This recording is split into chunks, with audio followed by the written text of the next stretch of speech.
guys, welcome back to my channel. As you've seen last week, I painted my very first project on Procreate on the iPad Pro, and it did turn out exactly what I expected, but also I was a little bit surprised at how easy the app was to use.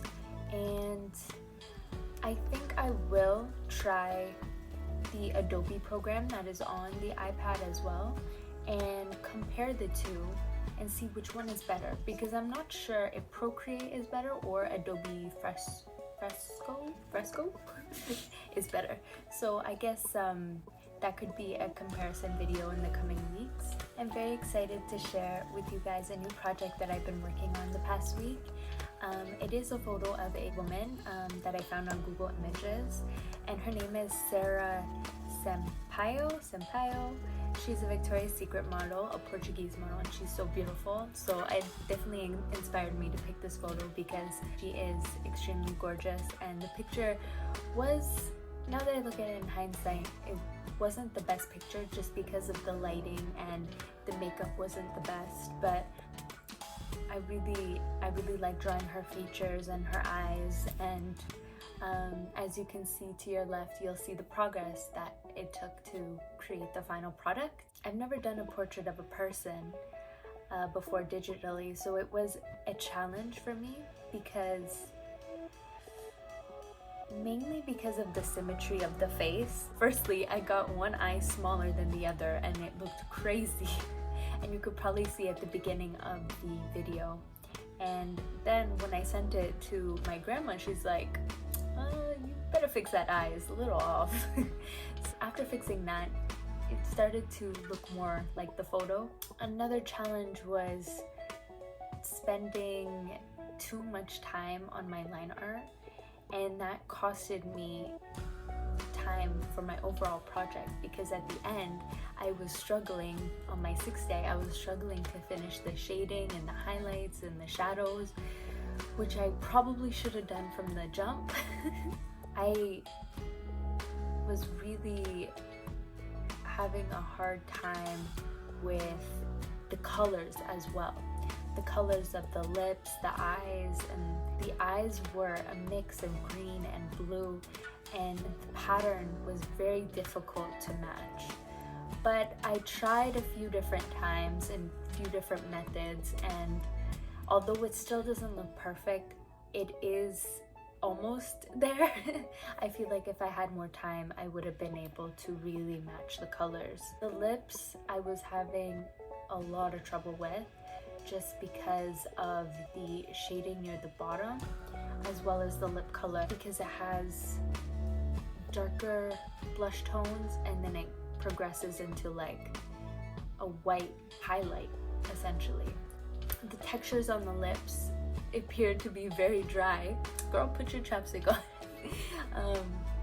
So it was hard to do that without looking like she had crumbs on her lips.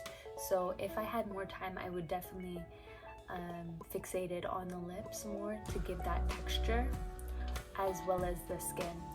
But overall, I'm very happy with how it turned out, but I hope in the coming weeks things will improve.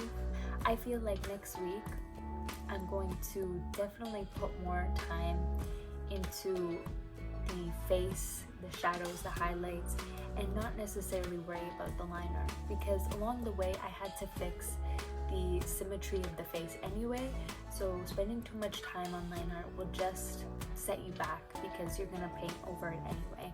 That's the main thing that I learned this week.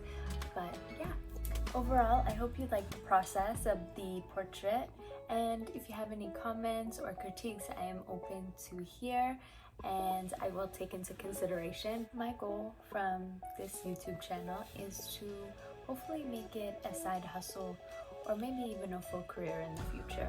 I love how art makes me feel. I pour all my love into it, and I've been really trying to push myself out of my comfort zone. I feel like that's the main thing. That's the main challenge, and that's my main goal, to push myself out of my comfort zone.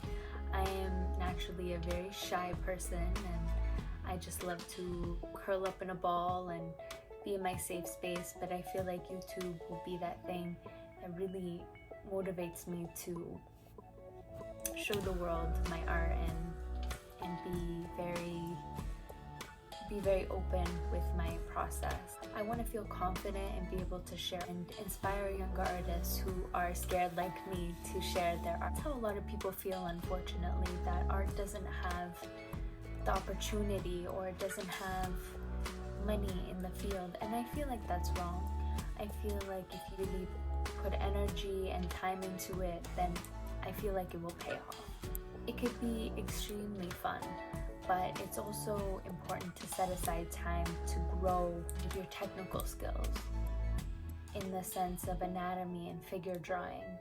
I could spend 10 hours just drawing on a portrait straight and not even feel the time go by.